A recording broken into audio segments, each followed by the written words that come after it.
The light ring. Oh, goodness. Here we are with our reflections in both of our glasses for night 2 of our hard conversations with me and Queen Wheeler. And the first night didn't feel that hard. It was really a pleasure to talk to you and to just see all the little places. So, very appropriately, our theme tonight, Queen Wheeler, is the white lens, that thing I can't take off no matter how hard I try. And I'm so excited to talk about this tonight. And we have figured, I say we, I have figured out the technology a little bit better. So hopefully people will be able to find us more easily. And Right. when you get comments, I'll be able to see that and maybe even respond. So we're looking up. We should have this figured out by Saturday. Right. Right. Right. We're good. We're good. Yeah, we're good. We got it. Hello. Hello. Hello. Hello. Hello.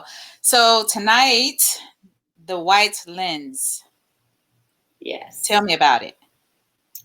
You know, I think it's one of the hardest parts of this Uh, because you just can't see what you've been trained not to see.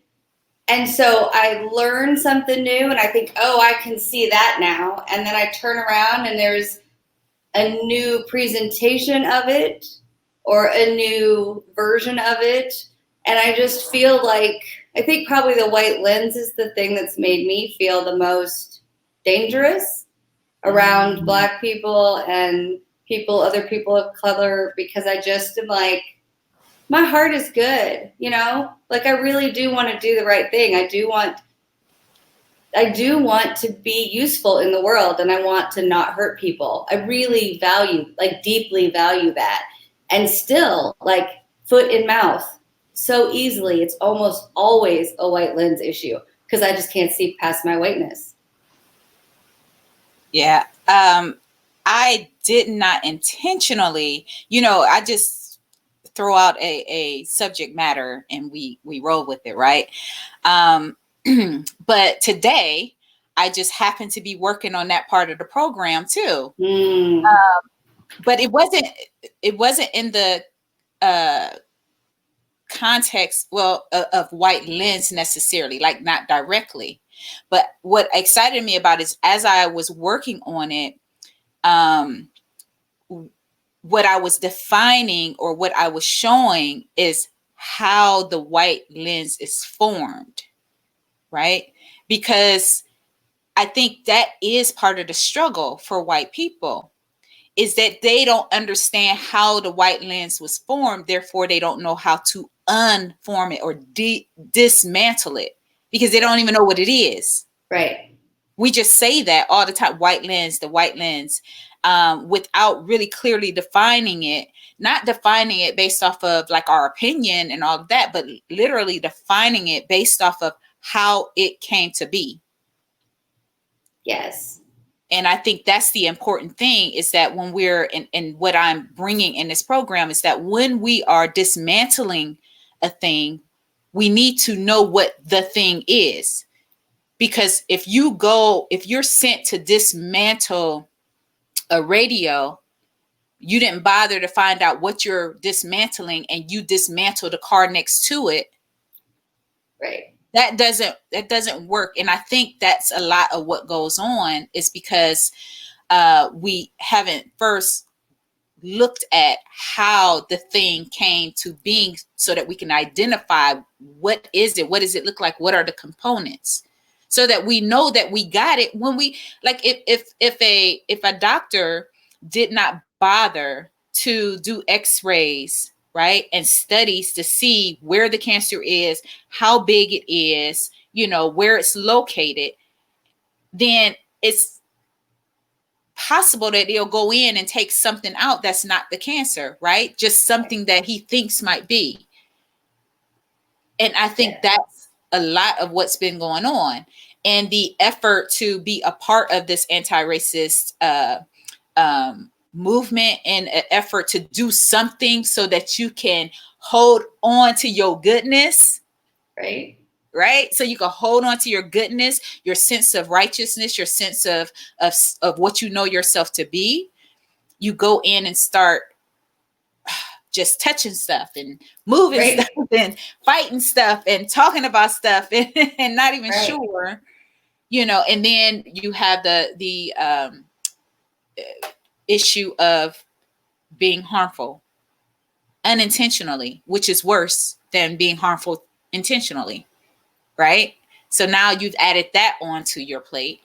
And that's why I say white women, you don't like racism itself. The subject of racism has enough drama around it. Like, you do not need to add any more drama to it. You don't need to add the drama of bickering with family and friends and arguing over stuff and blowing stuff up, blowing your life up, blowing relationships up to prove that you're a good person and you're on the right side. Like adding that kind of drama, all that creates is now you're so focused on the drama that was created that you are not in the fight at all. Like, you're not even in the movement because you're too busy trying to hold your life together and hold on to that sense of goodness. Right? Holding on to that sense of goodness. So, and I think all of that is part of the white lens. Do you also include, when you say blow up your life, do you also include when, in particular, spiritual white women are great at this, just all the big feelings of how guilty we feel and how ashamed we are to learn this history, and how, when we make a mistake. This is, the fire I mentioned yesterday. Like, I didn't even know how to properly say just, I'm sorry. My feelings were so big that I just couldn't even resist making excuses for myself, wanting to be understood. I mean, is that included in what you're talking about? Is just messy. It's so messy. We are so messy. It doesn't have to be messy, but I think the way that we do it is messy. Because, and a lot does have to do with that lens, in my opinion. So even with that, even with the feelings of shame and all of that kind of stuff, there's a place for all of that, first of all. However, I think that how it is talked about and dealt with right now is more harmful than good to everybody. Now, look, I'm not a white woman, right? So, in case you didn't recognize that, I'm not a white woman. So, however, I've had to do the work myself, right? As a Black woman who's been in a white world for so long and picked up some white lens, right? So I've had to do that work. But that's different than the white woman's work. Right? That's different than the white woman's work. However, the benefit that I get from doing a program like this, from doing talks like this, and supporting white women in their work, is that the quicker we could get you together, congruent, out of conflict, out of drama with this whole conversation around racism, whether it be your own internal conflict, which is where we'll start, or conflict with your family, things that distract you. The quicker we could get you out of that, the quicker you become part of the 76% that turn around and influence the other part of the 76%, so that we could get all of this changed, abolished, destroyed, dismantled. Yeah. Right. So getting stuck in like shame or guilt and all, like, that does not serve me at all. Like, I need you to hurry up. Like, we're going to do it the right way. We're going to do it where you're doing the work that sticks and stays, right? You're becoming congruent with yourself. You're understanding this in a broader sense, being able to go up and look down, bird's eye view, to make sense of things. That's part of the problem too. Of not being able to do that plays into the white lens as well. And mind you, that's by design. Absolutely. The white lens is by design. This ain't something that just happened. It's by design, know. So just helping you get out and be able to come around and look at it and see, right? And then you can come back around and get rid of it, you know? So let me ask you this. I know that you're going to go deep into the white lens and the program that you're doing, but is Mhm. there a kind of brief way that you could explain it to anybody who's watching who doesn't know about the idea of the white lens? When I say the white lens, on the surface, what I'm talking about is only being able to see through the white experience. But that by itself, only being able to see through the white experience, that is jam packed with stuff all by its right. The Right. white experience, just that that term, the white experience. Yeah. I was talking to my brother today, and he gave me a more concise way of a subject that I love to, that's in the program, and so I'm gonna like rework it a little bit. Um, what he said to me is they never record history. They just create myths so people can't see themselves clearly. And that's Oh, the white lens. There you yes. go. That's as concise as I could get it. And when he said it, I was like, that's the That. right, that right there. So yeah, that's a concise way to put it. And it also points us in the direction to go to remove the white lens. And that's Yes. what we'll be, really going in, deep diving in to in the program. So I want to ask for clarification. A non-race version of this, it's a tactic, right? A manipulation tactic. But if we want to take it outside of racism to help understand, what I see happening with the current occupant of our White House is a lot of just blatant dishonesty that they just keep saying it. Like you said last night, if you say it enough, it becomes fact. People believe it because they just keep seeing it. And I wonder about if we'll ever really know how many people died or were sick from this virus, because there are states that are like suppressing those numbers. And if you don't test, then somebody dies of pneumonia. And then, and so like as this is unfolding, I think I'm getting a little glimpse of like how this history was so poorly documented or was cleansed, whitewashed, because if this continues the way that it looks like it's going to, even as it's unfolding, it's being rewritten. Like it's not even that we got to the end of it and we were like, oh, this isn't a very appetizing story. We should change it before we write it down. Like it's being manipulated as it unfolds. Yeah. So even people who are currently living in this historical moment of this pandemic don't really know who to believe. They don't know what to think. So is that what you're talking about? Just facts being written completely, alternative facts being written to craft a story, a narrative. Right. That is part of it. That's the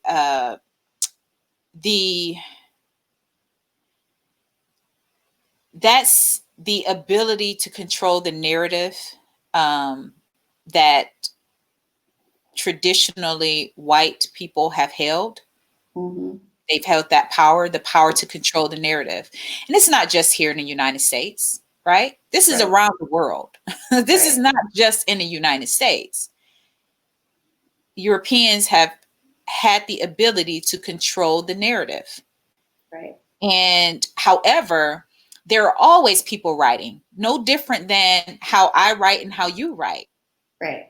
Right? It can only be suppressed for so long because somebody will find a scroll, somebody will find a book, somebody will find a manuscript and be able to write. And now in today's with social media and social platforms, if you want to wash all of that away, because there are plenty of people writing their experience in real time.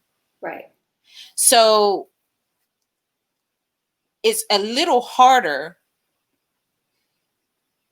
to, I was going to say it's a little harder to keep your white lens on, but it's actually not.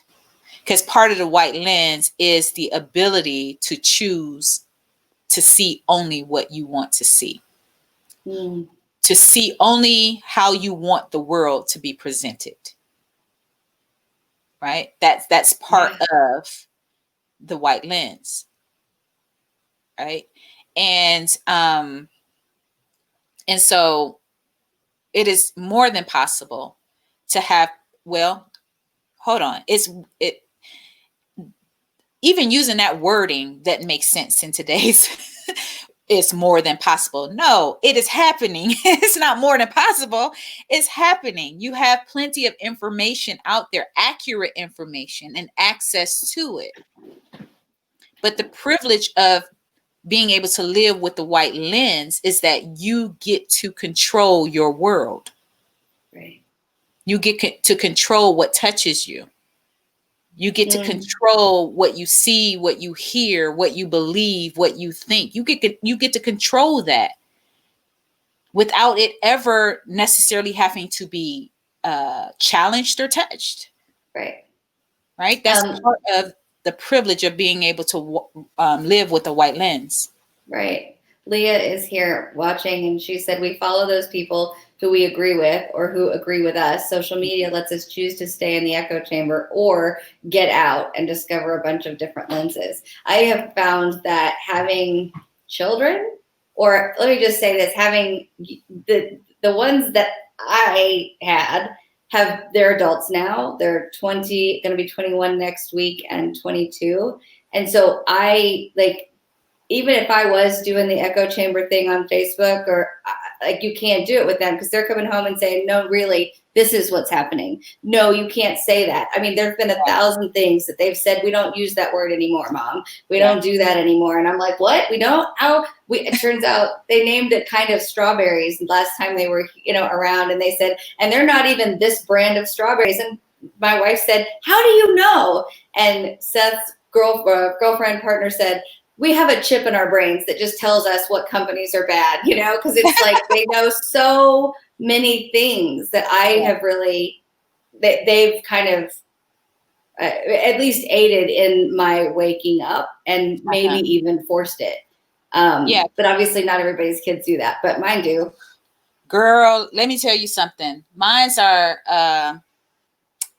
let's see, one will be 35 in a couple weeks. The other one will be 33 shortly after that. The other one is 32, will be 32 in November. And then my youngest, I think, is 23. She just turned 23, I think. 22 or 23, right? When I tell you, they don't let me get away with nothing. Nothing, right? I was talking to my other brother today, too, and we were talking about the kids and how it's like that.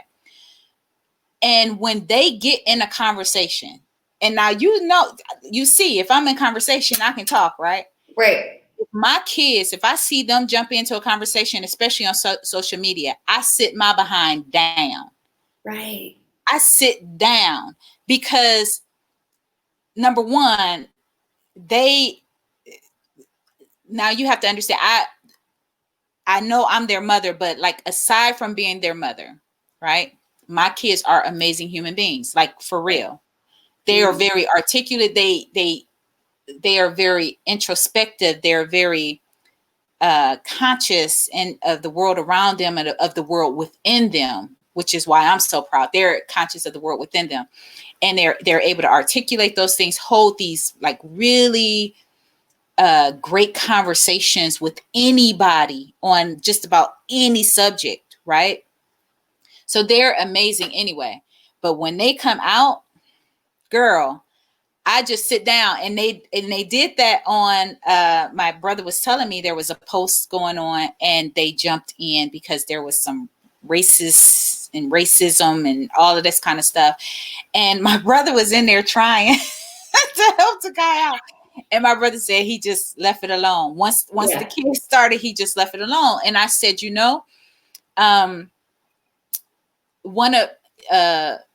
one of my local a local lady here. Her name's Val Applewhite, and she's um, very socially active and really is a voice in the Black community that has really always cared for the plight of Black people. Well, anyway, she had, I was scrolling and saw that she had posted about us, how we failed this generation, because our generation was so caught up in earning and climbing the ladder and all of that, and that everything's good. My white people treat me good, so everything's right. And now here they are having to march in the street, right? Having to do the heavy lifting. Wow. Because we chilled, we laid back and chilled off of the work that our parents did. Wow. And I couldn't agree with her more. I could not agree with her more. Why? Because what our parents did opened up some avenues for us to be able to get into corporate, to be able to earn more. And we start putting on that freaking white lens. Right. And got complacent and start seeing and listening and speaking through the white lens. And now our children have to march and beat pavement, right? Be shoved by cops, take rubber bullets, right? Why? Because we were complacent in what our parents did as they marched, right? For us to be. So the white lens is real and it's strong, and you don't have to be white to get it, right? You don't have to be white to have the white lens. Yeah. However, the reason why I'm focused on white women or white people with the white lens is because you are 76%. Right. And if we want this thing dismantled, because trust me, if it was enough of us to dismantle it, it would be dismantled by now, right? If we had the power to do so, we're not going to just sit around and watch our men be murdered in the street and we're all chilling with the what? No, we wouldn't do that. You're the 76%. We need for you to deal with your white lens, right? Now, mind you, I'm over here working on that on my side too. Absolutely. However, working on it on my side ain't going to change legislation. It's not going to change laws, right? It's not going to change the systems that are in place and that are held in place by those and supported by those who wear the white lens. You know, it's interesting because what you just said before about being, I don't know, complacent, right? Your generation being complacent. And I'm haunted by the 76% that you brought to my attention. And I'm like, is that even true? Like, isn't it enough to ask you and your generation of Black people to just survive living here under these circumstances? Like, aren't we the people who let your children down? Aren't white people the people who let your children down? I mean, how do you provide and march in the streets, right? We got everybody marching in the streets now because they can't go to work because of the virus. Like, I don't know. It just feels like even that, it makes me sick to think that to hear you say, it makes my stomach turn, to hear you say we were complacent and we bought into the white lens and we let our kids down. And I'm like, well, you've never been the problem. Like, it's always been me and my lens. Now that's true. That is true. I would agree with you on that. However, it doesn't let us off the hook. Sure. Right. It doesn't let us off the hook for doing and carrying forward what our ancestors have carried forward, to carry it forward with honor, right? So again, one of the things that you'll hear me say often is don't take it personal, but take ownership of it. So this is about taking ownership of it. Yeah. So it's really not our deal. It's not our problem to solve. However, we are a people who know how to take ownership of something. And even if we know that we can't change the outcome necessarily, right? Right. The point is that we know that we fought. We know that we stood. We know that we spoke. Not because we necessarily thought that, the people across from us, the white people across from us would listen and change, but so that the people standing next to us know, I got you. That if they don't count you worthy, I say you are. If they don't value you, know that I do.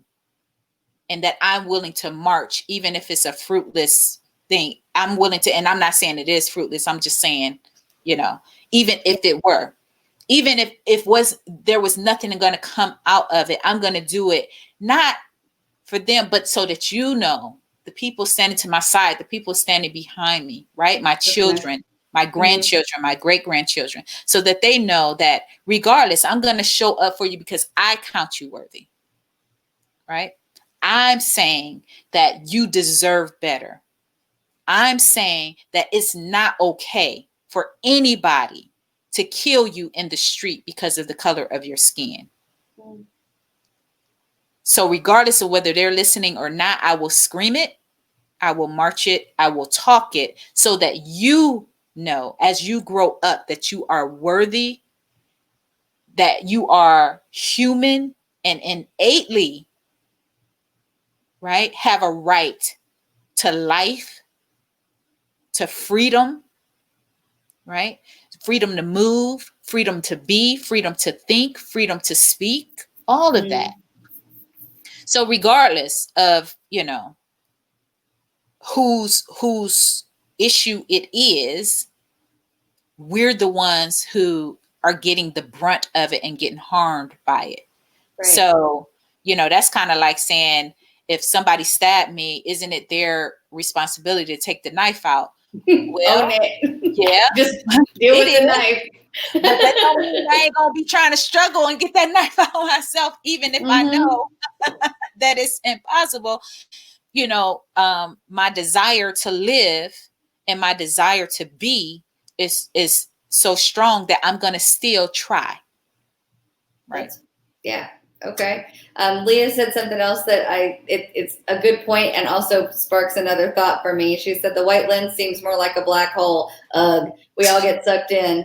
I need to learn to have different desires and to look at different shiny things. And I just thought how funny, because I know black hole is like a scientific term for the space situation, but how often the good thing is a white something and the bad thing is a black sheep and a black hole and yeah. Yes. Hey, Rebecca. I just saw Rebecca. Yeah. I love you. Yes. Now that's a whole girl. Now you're gonna have to get into the look, my camera doing it again, ain't it? It is, I know. I want to send you a little light, a little love and light. Girl, don't you? This is the thing, I got light right here. Y'all, my computer, I think my computer dying on me, like in real time. I got another one coming tomorrow, but I think it's dying on me in real time. But anyway, so I think we hit on this a little bit about the light and dark. Did we? Or was that with Leah? That might have been with Leah. Been, yeah. Girl, I just be talking. So be talking to all kinds of people. I don't know who I said what to. But when we were talking about white is right, white is pure, white is all of that. Now, if you've ever worked with me in coaching, for those of you out there who, I don't know who you would be on Christy's platform because you don't know me, but in case one of the people who work with me is on here, what you would know is that I have no fear of the darkness, right? I have no fear of the darkness. I cut my teeth in the darkness, right? That's where all great things happen, is in the darkness, right? That's where creation happens. That's where healing happens. All good, yummy stuff happen in the darkness. That's how you got light, because out of the darkness, hey, came the light, right? Everything comes out of the darkness. And so although we know that the connotation and the languaging around darkness, blackness, and all of that is meant to be derogatory. I think part of the healing, right? Part of the healing, a huge part of the healing, is going into the darkness, right? Going into the darkness. So just know, when you work with me, we going deep. We going in there, and I know my way around, so I'm good, right? I'm Right. good. I know. And let me tell you something. That's one of the things that I think is not given enough homage to, is just how spiritual, how deep suffering causes a person to go. Yes, I agree with you. So when you think about what my people have gone through, Right. you better know that we walk with a death that only comes through suffering. Mm-hmm. Right? We walk with a spirituality that only comes through suffering, a compassion that only comes through suffering. And the proof of that is that we haven't taken revenge. Right. Okay? The proof of that is that all we do is march in the streets Mm-hmm. and hold signs Mm-hmm. and vote, still waiting, still praying for the white lens to be removed and for the sons of God to truly be revealed. Yes. Right? Yes. Revealed unto themselves. Right. Right? Revealed into themselves, where they become the sons of God. Right? So suffering has taken us to a depth. But all we saying is, look, we can get there without putting up with y'all shit. So look, Right. stop making us suffer Right. for no reason. Right.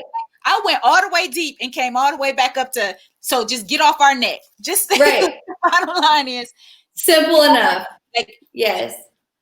because at this point, it's almost, it almost feels like there is a, it reminds me of the caricature from the 60s and earlier, right?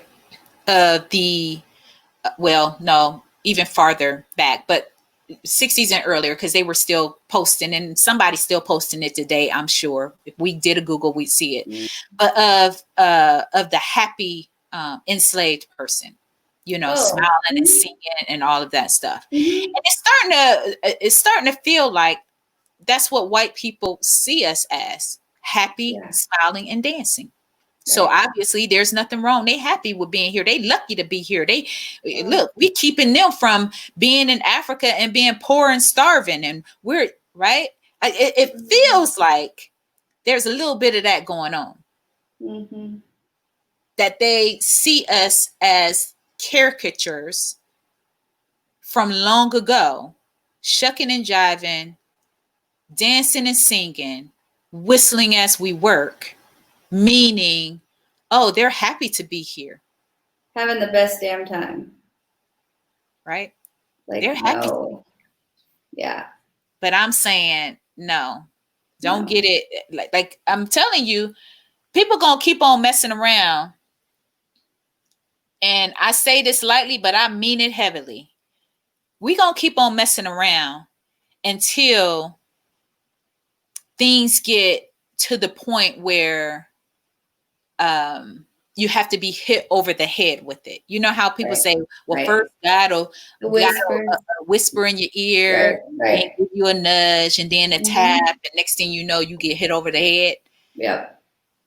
You either take the white lens off on your own or it gets ripped from you at some point. It's going to have to. Yeah. Right. And that, again, that means all of us. Right. Because we're all wet. We're all in this water. Right. Now, my white lens is a little different than yours, right? Mine's is just, a lot of it just has to do with survival, right? Right. To assimilate, to survive, or what have you. Right. But I still have to do my work to take it off, right? Because that's another thing. Classism in this country allows you to put on a little bit of lens. Right. Like I can't get the whole lens, but I can put on a little bit. I can keep myself from seeing the drug addict on the corner by living in a different type of environment. Like I have that much of a privilege where I can put on that little lens, right? Where I don't have to see or hear or what have you. But I can't put on the full one. But we need for all of them to go.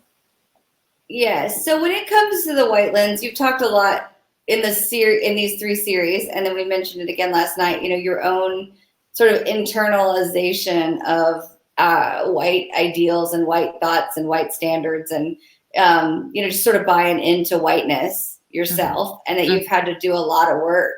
One of the things that I really recognize is how much I've grown since becoming a parent. And I have it carries a lot of weight with me, how they had to be here for that evolution. And they're part of that evolution, and it's all purposeful and it's fine. And we help with therapy if we need to. But like, do you find yourself,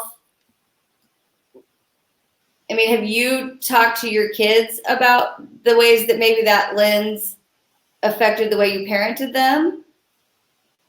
Did that impact me about it? We talking about how I talk to my kids about it. Yeah. My kids call me, when I tell you my kids call me out on everything, they call me out on everything, whether it's parenting, whether it's it doesn't matter, you know. They will tell me, my son often tells me, like, hey, you caping for white people right now. You know, and I'll have to check. And even after I did do the video series, because, you know, he listens in on some of them, and I'll have to ask him, did it sound like I was caping for white people? Yeah. Because I have to check myself, right? I have to check myself. Am I caping for white people? Because even I have that tendency of wanting to protect, right? Even, you know, protect white friends, or protect from the wrath that they will get from, and telling people, no, they're not racist, no, they're not, oh no, they're good people, oh no, you know, versus just letting them take whatever they're gonna take. They said it, they did it, let them take, right? That's what he calls caping for white people, making excuses, justifying behavior, doing the same thing that white people do for themselves, right? But now, of course, I also understand where that comes from for me. Yeah. So, but those are things that I, as a Black person, have to work through. And that's why I say, just because I'm at your dinner table, or just because we're cool or whatever, that is not a stamp of approval saying that you're not racist. Like, it isn't. That might have more to do with me than it does with you, right? It is not a stamp of approval saying, oh yeah, you're not racist. Oh yeah, you're good. No, I know plenty of good white people who sound racist as hell, and it goes over their head while they're talking to me. They're talking to me, and don't even realize the things that they're saying, how they're saying it, even the subject matter. Sometimes I walk away thinking, like, Queen, check yourself, because obviously they don't know you Black. So what are you doing? Why don't these people recognize you as Black? Like, you better go back and get Black again. Like, what is the problem? Right? Wow. When I hear, and I'm gonna tell you, this is another thing this is a huge white lens. I don't know if I should say it or not, but I'm about to say it. You should totally say it. Yeah. I should totally say it. This is a huge white lens Ooh, this is a Black people white lens. Going colorless, trading in color for Christianity. Oh, going color, trading in color for Christianity.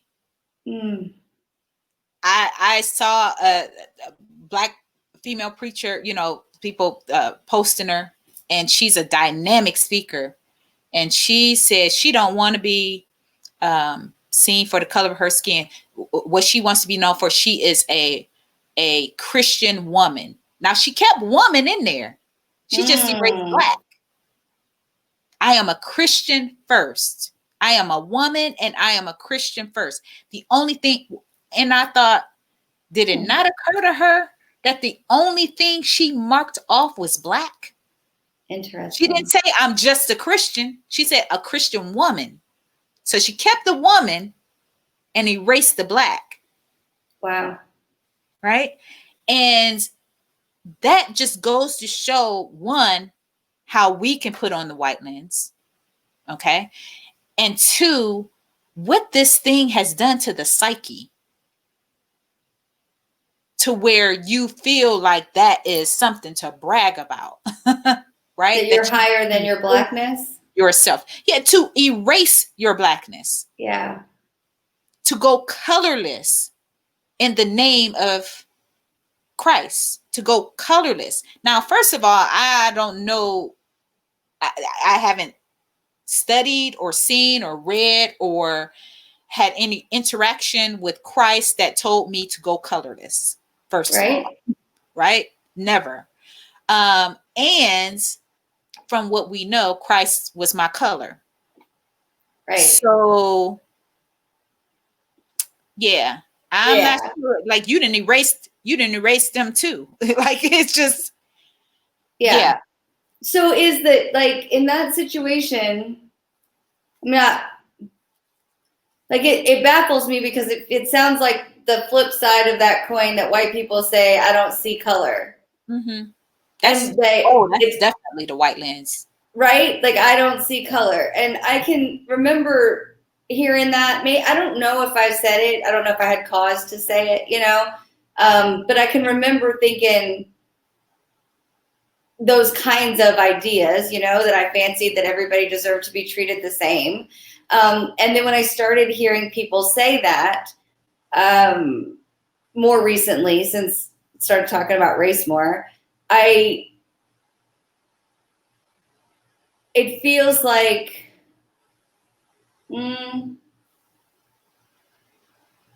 it feels like people really think it's such a compliment that, like, I see you without your. People say that to me all the time. And now listen, when it's an older white person, I try to have grace. So I be like, because it's the elder thing. It's the elder thing. But I'm telling you, you don't know how many white people, to include those who I call friend, have said that to me. Well, I don't see color. We just love everybody, and I treat everybody the same. Unless, the only thing that bothers me is stupid people who act stupid or do stupid things, and then but I treat everybody the.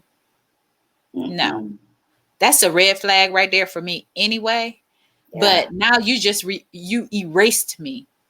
Well, that's what I keep seeing Black women say. Because white people see themselves as colorless, right? They're raceless, right? Because that's a white lens. That's a white lens. That's like that's the flag on the top of the white. Right. Yeah. The norm is what you are. Right. So you don't have to name that. You have to name everything that's other. So that one's brown. That one's red. That one's yellow. That right. Yeah. So I'm just a person, but you're a Black person. Mm-hmm, mm-hmm. Yeah. Ugh. Yeah. Yeah. Yeah. And people are so offended when I say I'm a white woman, because I shouldn't have to say that. And I'm like, shouldn't I? We call everybody else by their color. This is the crazy thing. Like, when I say white women, that's offensive to people. Like, you called out. Why'd you say white? Like, I just called them. I don't know, something. You say Black. Like, what is it, right? But if I say white, immediately is seen as hateful speech, which is crazy to me. So if I call you a white woman, oh, the white girl, then it's hateful. But every day you go into a store or into an office, the lady over there, the black girl over there will help. Yep. Go, and you know why they can say that though, right? Because there's so few of them. Black girl over there, because there's only one. Yeah, right. Right. There's only one or two. Right. Because everybody else is colorless. So look for the one that's colored. Right. That's how you will know who they are. Crazy. Don't tell them, oh, Amy over there, or why did I just use well, let me think. Do I know any black Amy? I'm sure there is some. I just said Amy. I was thinking of Amy. But, Jasmine over there. I use my daughter's name. Jasmine over there will help you. No, the black lady, go over there to the black lady group, and have no problem in saying it. But if the black girl was to turn around and go, that white woman over there will help you. Right. Can you imagine? Right. Can you imagine? Yes. Right. But I think it was probably the kids who said the same thing, that kind of thing to me, is if you wouldn't say that there's a white man in this story, then you don't need to mention that there was a black man, and you don't need to mention the race of the person unless you're going to always mention race, even if it's a white person, so just be consistent. Let everybody have a race if race is important in this story. And the funny thing that I was thinking about your kid calling you and about because it caping for white people. When I talked to my daughter yesterday, I'm like, so I'm doing a thing and I'm a little nervous about it. And I get 3 seconds in, she said, are you paying her? That was her first question, was, are you paying this black woman for her time and her work to help you and your, people? So we had a whole conversation about what you were asking when you asked me to do this. And then what do I do if, and so she was like, you just need to talk. I said, can I just talk to her about that? Because I'm so used to some of the people that are on Facebook, saying, here's my Venmo, here's my PayPal. And I was like, she really wants to have the conversation. She really wants the exposure and then just the practice and to have the videos. And she said, well, you just need to talk to her. And she said, and if people aren't in a position to do the workshop, if that's not true for them right now, she said, there is no way that you shouldn't be able to talk her into letting you post a PayPal at the end and say, if you learn from this and you're not ready to take the workshop, love on this woman, love on Queen Willer, show her gratitude. Girl, I got you. Hey, I'll give you my PayPal. All right, we'll do that on Saturday. My Cash App. Look, I gotta say it like that because I know my husband is watching, and if I didn't, he'd be like, "What? You didn't? What? You better get PayPal and Cash App on there." That's so funny. Yeah, I just think it's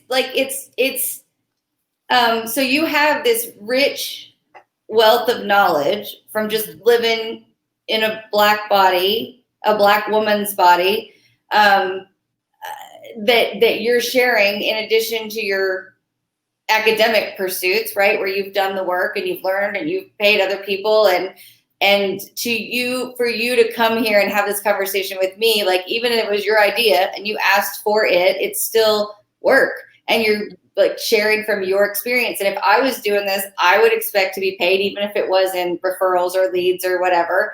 But that was the first thing she asked me. So I'm laughing that your son was like, you caping for white people. My daughter was like, you pay her? Are you paying her? So yeah, they're really bringing it. Do you have anything else? I'm not much for time, but my eyes just happened to catch that we're 50 minutes in. Do you have anything else you want to talk about or that you want to throw on the table about the lens or anything else tonight that's on your brain? I don't know what you got to say. What I got to say? Yeah, what you got to say? Gosh, what do I have to say? Tell us what it's like to be white in a racist society. It's nice. It's so nice. Honestly, it's nice. And I didn't even know that it was most of my life. I had no idea the way other people were living and suffering. And when I met my wife, one of the first things she said to me once I was at a client was driving me wild, like really just had me super upset. And she said, babe, she just hasn't suffered enough. And I was like, is that what that is? Because there's been some suffering in her life story. And she said that when she sees people that are just like that hard in that exact way, and she's like, they just haven't suffered enough. They're not humble. They don't understand real pain. They don't have perspective of like what's happening. And I think my white experience, because I lived a relatively, you know, it was hard to be an Air Force brat. It was hard to move all the time. I have no roots. I don't have a place that I call home. I'm not from anywhere because I moved from the time I was born, over and over and over again. Like those things were inconvenient. They made me have some attachment issues. But like nothing, like I really haven't suffered. And I learned in the last, I'll be honest, it started the day that Trayvon Martin was killed. And I watched his mom on TV asking for people to be peaceful. Mm-hmm. And I thought I would lose my damn mind. And I had enough sense to say that to someone. And she said she cannot afford to lose her damn mind. And I was like, that was the first time it ever occurred to me that it's so obscene, but it was the first time that it occurred to me that the privilege that I had at the time, I had probably 10 or 11-year-old son who wore hoodies and ate Skittles and drank tea out of a can and walked around our little rural Tennessee community day and night and never had the first bit of trouble. Mm-hmm. And I was like, it sort of cracked me open. And that was the first time I recognized whiteness was even an advantage. If I'm being honest. Yeah. So a lot of things have happened and a lot of things have changed and I see a lot more. But people ask me since George Floyd was killed, everybody knows we bought a house in that neighborhood and they're like, everything was on fire. Where people would call me and how are you? I'm like, I'm white, I'm fine. Yeah. And it alarmed people a little bit, but like that was the truth. Like, I'm still fine. I can get in my car and drive to wherever groceries can be. I can go to a different post office. I can I can fix anything that's been made inconvenient for me. I can go to my pharmacy across town because our pharmacies here in town, in our neighborhood were burned. I'm fine. And you mentioned Trayvon Martin's mom and how she graciously was calling for peace and for calm in that moment. And I have said to somebody more than once, more than one person, more than once. And to be honest with you, I ain't even gonna go there right now because if I really think about it, like I about lose my mind right now. If I think about one of my kids or my husband, one of my brothers, like it's done, right? Right. And I mean, you just hear just like how I just said, done, like it's just done. Yeah. And I mean, just even in thinking about it, I'm thinking I will burn this mother down, right? Yeah. I will all of that, right? Your house, the White House, I don't give a damn. All of it can be on freaking fire. And it still wouldn't be enough to let you know how I feel, right? I will go through neighborhoods, cities, states, everything. And it still wouldn't be enough to let you know how I feel. Right. However, I also had the presence of mind to know that more than likely, even with all of that in me, I would be like Trayvon Martin's mom because I would have to think of all of the Black people who, regardless of if they drive across town to another gas station, or go to another pharmacy, will be at risk if I were to lose my mind, Right. that it could be open season on them. Right. And that is what causes the Right. grace and the compassion, is Yep. that I know that if I don't keep it together, I put everybody else's son at risk, everybody else's husband at risk, everybody else's daughter at risk, right? I put them at risk because there is nowhere for them to go and be safe.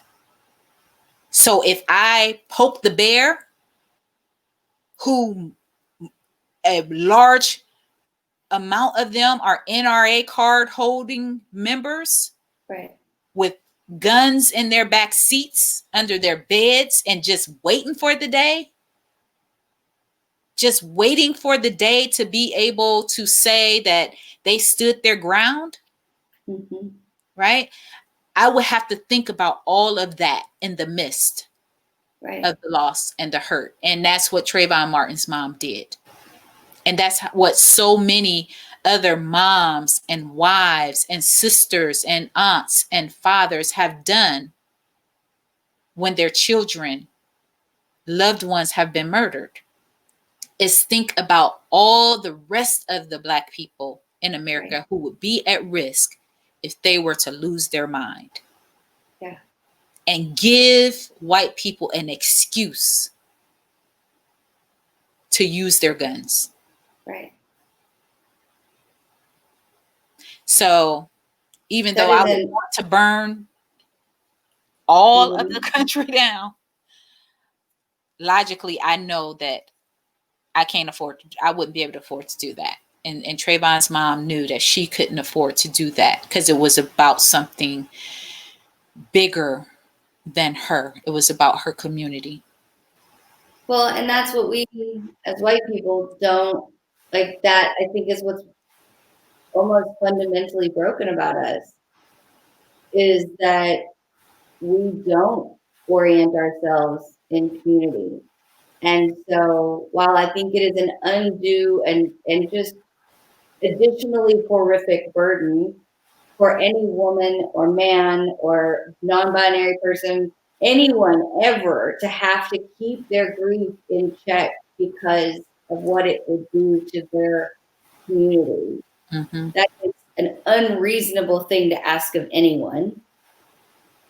And I wish that we asked that more of ourselves as white people, because then we would be protecting trans people. We would be protecting unsheltered people. We would be protecting, people who are in This is struggle. the thing. We would be human. Human. Period. Yes. And that's the crazy thing about all of this. The white lens causes you to believe that you are human. Yeah. We are still trying to become human. We are some version of it, but humans, when we think about what it means to be human, this ain't it. This is not No. the highest level of humanity. We're not living that. We No. have not yet become the human that we idealize. We have yet to become that. But the white lens will cause you to believe that you have. Right. And that you're trying to pull everybody up with you. Right. That is not Right. happening. And so the violence continues, right? The inhumane treatment continues because the white lens refuse to allow any other storyline to exist except white is right, white is good, white is righteous. It's a dangerous thing to allow to go unchecked. And Right. even in saying all of that, I understand why it is in place, why it stays in place. Mm-hmm. And it's exactly as it should be based off of what has been. The goal. Right. It's exactly what the goal was. Mm-hmm, mm-hmm, yep. Yep, exactly what the goal was. So I hope that you know, the people who are listening, white women specifically, who are listening, who are ready to take that lens off, to be able to work in this era of dismantling racism, um, turning the 76%. Um, please, if you are that woman, you know, the woman who don't know what to say, don't know what's next, still want to have the conversation, but don't even know how to have the conversation because you haven't worked out your own internal conflicts and what this subject brings up in you, then please sign up for the course. It starts on the 1st, July 1st. The sign up is there. And I think, did you post it It's in in the the, description, so okay. it's already there. Yeah, Yep. yeah. And Leah, if you, because I know Leah is on, Leah, if you would also post it again in the comments, I appreciate that. And then, of course, it's Absolutely. posted on my page. I also have a page, Queen Talks. I've just opened that. I just put that on today and switched from my personal. I don't know why it took me so long, but and so it's there as well. But the link is live. People are already signing up. I'm super excited about. Like I'm telling you, the more I even work on the program, the more excited I get because this is Right. just good stuff, and it's not because um, I'm I'm doing it or what have you. It's because it really is, and it's Yeah. transformative, and it makes sense. You know, it's set up in a way that makes sense that allows you to go through the process of removing the white lens and coming and getting congruent within self around this whole conversation of racism so that you can walk out confident, like walk out confident and with clarity around what is your part to play and how to Yeah. play it. Right. Right. Well, I just in these little bit of conversations that I've been able to watch with you and Leah and you and Amy, and then being here with you, what I know is that I can trust my people to go with you, and I can trust that you will help them heal their hearts, and you will help them open their minds, and you are not going to make them race experts, and you are not going to make them, white supremacists, flag bearers. Like this is a Right. first step. You just want people to not be disabled by their emotions, and you're going to help them cope. I mean, you're doing the workshop that I was going to do years ago, and the fire, and I think it's appropriate and purposeful, and I want people to allow their hearts to be changed and healed and their minds to be opened in this way. And Yes. then come back, and if you want to do more work with me, great. I got a codependency circle like coming up. I got a forgiveness workshop coming up. But like this is a thing I can't offer you because Yeah. I don't have this experience. So I Yeah. hope you And say yes. we need for white women to do this work Right. so that they can influence the 76%. Now, what I will tell you in doing this work, and I do have plenty of white clients, so Yes. okay, I have plenty of white clients. Um, what can happen, y'all,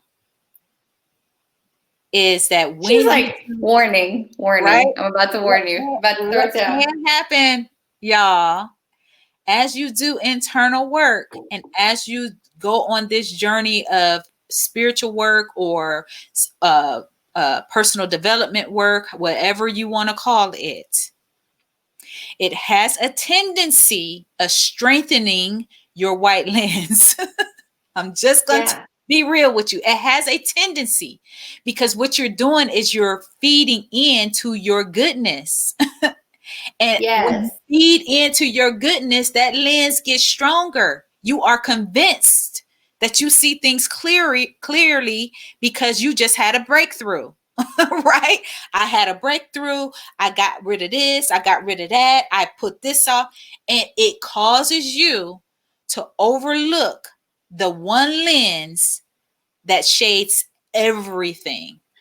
Right. So, regardless of what other work you're doing, this work is imperative. and Yes. it informs all the other work that you do. Trust me, when you do this work and then you go into looking at codependency, there is not a subject.